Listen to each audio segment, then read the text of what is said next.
Hello students, আজকে তোমাদের জন্য ক্লাস 8-এর প্রশ্নবিচিত্র 2025-এর পরিবেশ ও বিজ্ঞানের মডেল কোশ্চেন পেপার 4 আলোচনা করছি। পেজ নম্বর 200। এটা ফার্স্ট সামেটিভ ইভ্যালুয়েশন। স্কুলের নাম হচ্ছে আরামবাগ হাই স্কুল আর গোড়াবাজার আইসি ইনস্টিটিউশন। প্রথমে ফিজিক্যাল সায়েন্স পার্টটা দেখে নেবো। একের দাগ, সঠিক উত্তরটি নির্বাচন করে লিখতে বলেছে।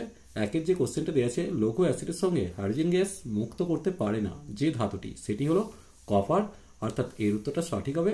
দুয়ের কোশ্চেন, ঝাঁঝালো গন্ধযুক্ত গ্যাসটি হলো, এখানের মধ্যে কোনটা হবে দেখে নাও। অ্যামোনিয়া। তোমরা নিশ্চয়ই জানো জলের চাপ ক্রিয়া করে কি হবে, সব দিকেই, অর্থাৎ ডি এর উত্তরটা সঠিক হবে। সময় বাড়ার সঙ্গে সঙ্গে অবাধে পতনশীল বস্তুর বেগ ক্রমশ বাড়ে, অর্থাৎ এর উত্তরটা সঠিক হবে। 3 কেজি ভরের বস্তুকে পৃথিবী যে বল দিয়ে টানে তার মান হলো 9.8 গুণিত 3 নিউটন। গুণ করলে 3 8 24, 3 9 27, 29, অর্থাৎ 29.4 নিউটন। তাহলে এখানের মধ্যে সঠিক উত্তর সি এরটা। নিউক্লিয়াসের স্থায়িত্ব রক্ষাকারী বল হলো নিউক্লিয় বল, অর্থাৎ এর উত্তরটা সঠিক। এরপর দেখো দুয়ের দাগ, বায়ুমণ্ডলীয় চাপে জল পারদ অপেক্ষা কত গুণ বেশি উঠতে পারে? উত্তর হবে 13.6 গুণ বেশি উঠবে। এরপর দেখো, কখন কোনো বস্তু ডুবে ভাসবে? যখন বস্তুর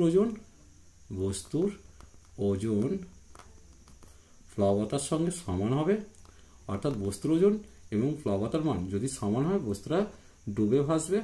ফেরাস সালফেটের সঙ্গে লৌহ সালফিউরিক অ্যাসিডের বিক্রিয়ায় কোন গ্যাস উৎপন্ন হবে?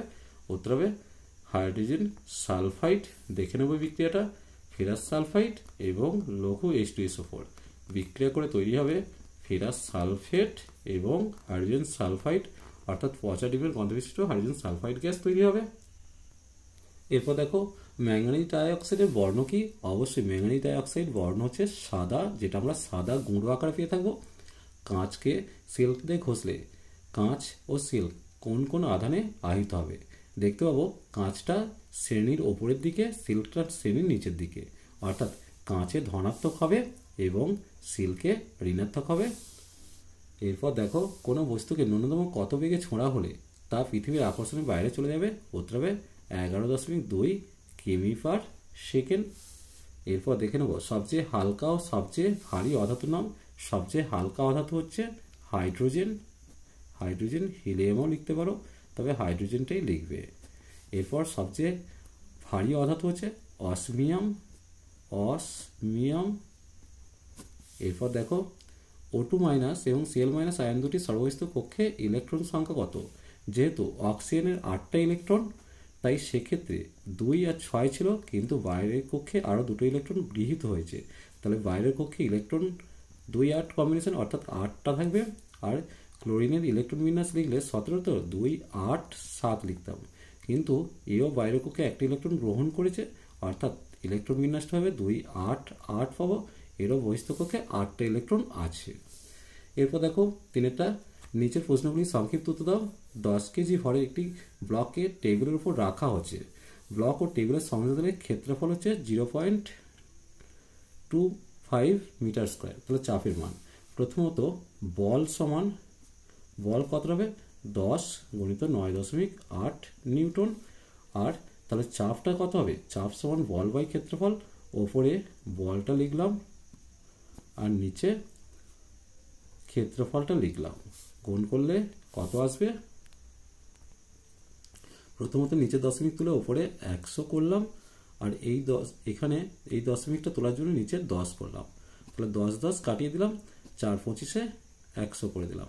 তাহলে 4 8 32, 4 9 36, 39, তাহলে 392 নিউটন পার মিটার স্কোয়ার, অর্থাৎ 392 পাস্কাল বল প্রযুক্ত হবে, 392 পাস্কাল।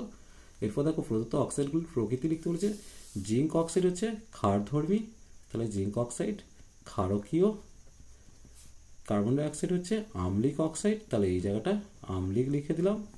এরপর হচ্ছে ম্যাগনেসিয়াম অক্সাইডটা হচ্ছে ক্ষারকীয় অক্সাইড, বা ধাতব অক্সাইডও লিখতে পারো, ক্ষারকীয় লিখে দিলাম। অ্যালুমিনিয়াম অক্সাইড হচ্ছে উভধর্মী অক্সাইড, তাহলে এইখানটা উভধর্মী লিখে দিলাম। এরপর দেখো, একটি ছোট পেরেকের টুকরো জলে ডুবে যায়, কিন্তু তার চেয়ে অনেক ভারী স্টিলের বাটি জলে ভাসে কেন? ছোট পেরেকের টুকরো যে পরিমাণ জল অপসারিত করে তার ওজনটা, অর্থাৎ প্লবতা বলটা কি হচ্ছে? কম হয়। অপসারিত জলের আয়তন কম হওয়ার জন্য প্লাবতা বলের মান কম, তাই পেরেক জলে ডুবে যায়। কিন্তু স্টিলের বাটি বেশি পরিমাণ জল অপসারিত করে, অর্থাৎ প্লাবতা বলের মান স্টিলের বাটির ওজনের থেকে বেশি হয়, তাই প্লাবতা বেশি হওয়ার জন্য স্টিলের বাটি জলে ভাসে। বলছে তড়িতাহিত দুটি বস্তুর মধ্যে ক্রিয়াশীল তড়িৎ বল সংক্রান্ত কুলম্বের সূত্রটা লিখতে বলেছে।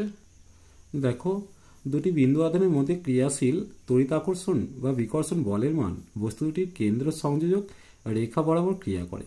এই আকর্ষণ বা বিকর্ষণ বলের মান আধানদ্বয়ের গুণফলের সমানুপাতিক এবং ওদের কেন্দ্রদ্বয়ের দূরত্বের বর্গের ব্যস্তানুপাতিক হবে। এরপর দেখো, লোহিত তপ্ত আয়রনের উপর দিয়ে স্টিম চালানো করলে কি ঘটে সেটা লিখতে বলেছে। দেখো, লোহিত তপ্ত আয়রনের উপর দিয়ে স্টিম চালানো করলে হাইড্রোজেন উৎপন্ন হয়। বিক্রিয়াটা তোমরা দেখে নাও, 3Fe + 4H2O সমান Fe3O4 + 4H2। এরপর লাইভ সেন্স পার্টে দেখে নেবো। প্রথমে সঠিক উত্তরটি নির্বাচন করতে বলেছে। একের কোশ্চেন, অতিরিক্ত অক্সিজেন পরিবহনের জন্য পাখিদের রক্তে কী হবে? হিমোগ্লোবিন বেশি থাকে। পর্দাবিহীন কোষীয় অঙ্গাণুর নাম হলো, এখানে রাইবোজোম দেওয়া আছে। পরিবেশের উদ্দীপনা সাড়া দেওয়া ও পরিবর্তিত পরিবেশের সঙ্গে মানিয়ে নেওয়া হলো স্নায়বিক সমন্বয়। এরপর 2 দাগ, সত্য মিথ্যা লিখতে বলেছে। মাইটোকন্ড্রিয়ায় বহিঃপর্দা ভাঁজ হয়ে ক্রিস্টি গঠন করে, এটা মিথ্যা হবে, কারণ মাইটোকন্ড্রিয়ার অন্তঃপর্দা ভাঁজ হয়ে ক্রিস্টি গঠন করে। ক্রোমোজোম সংখ্যার সঙ্গে প্রজাতি কিভাবে সম্পর্কিত? কারণ ক্রোমোজোম সংখ্যা সঙ্গে প্রজাতির মধ্যে ক্রোমোজোম সংখ্যা সবসময় ধ্রুবক থাকে, তাহলে প্রজাতির মধ্যে ক্রোমোজোম সংখ্যা সবসময় ধ্রুবক থাকে।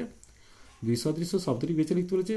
দেখো, প্রাইমোর্ডিয়াল ইউটিকল, কোষ প্রাচীর, ক্লোরোপ্লাস্টিড, এই তিনটে হচ্ছে উদ্ভিদ কোষে দেখা যায়, কিন্তু সেন্ট্রোজোমটা প্রাণী কোষে দেখা যায়। একটি জবা ফুল কেটে তার বিভিন্ন অংশ দেখার জন্য আমরা কোন ধরনের অনুবীক্ষণ যন্ত্র ব্যবহার করব? উত্তর হবে সরল অনুবীক্ষণ যন্ত্র বা সরল আলোক অনুবীক্ষণ যন্ত্র, যেটাকে আমরা বলি সরল আলোক অনুবীক্ষণ যন্ত্র। এরপর দেখো, ভাজক কলা is to dash, double is to স্থায়ী কলা ইজ টু বর্জ্য পদার্থ সঞ্চয়। তাহলে ভাজক কলা হচ্ছে বৃদ্ধি, ঠিক আছে। এরপর দেখো, একটি নিউক্লিয়াসের পরিষ্কার চিত্র অঙ্কন করে দেখাতে বলেছে, এটা তোমাদের বইয়েতেই আছে। আর ইউক্যারিওটিক কোষ কাকে বলে? উন্নত নিউক্লিয়াসযুক্ত কোষকে ইউক্যারিওটিক কোষ বলে। একটি সূত্রাকার শৈবালের নাম লিখতে বলেছে, সেক্ষেত্রে তোমরা স্পাইরোগাইরা লিখে দেবে, স্পাইরোগাইরা। এরপর দেখো, রাইবোজোম কোথা থেকে উৎপত্তি লাভ করে? অবশ্যই নিউক্লিওলাস থেকে, নিউক্লিওলাস। এরপর দেখো, ক্যান্সার আক্রান্ত কোষে কোন অঙ্গাণুটির সক্রিয়তা বৃদ্ধি পায়? অবশ্যই লাইসোজোমের সক্রিয়তা বৃদ্ধি পায়, লাইসোজোম, যাকে আমরা আত্মঘাতী থলি বলি। চলো আজ এই পর্যন্তই। নেক্সট ভিডিও নিয়ে খুব তাড়াতাড়ি হাজির হবো। ভিডিওটি ভালো লাগলে লাইক শেয়ার কমেন্ট করো, পারলে চ্যানেলটিকে সাবস্ক্রাইব করিও। চলো টাটা, বাই বাই।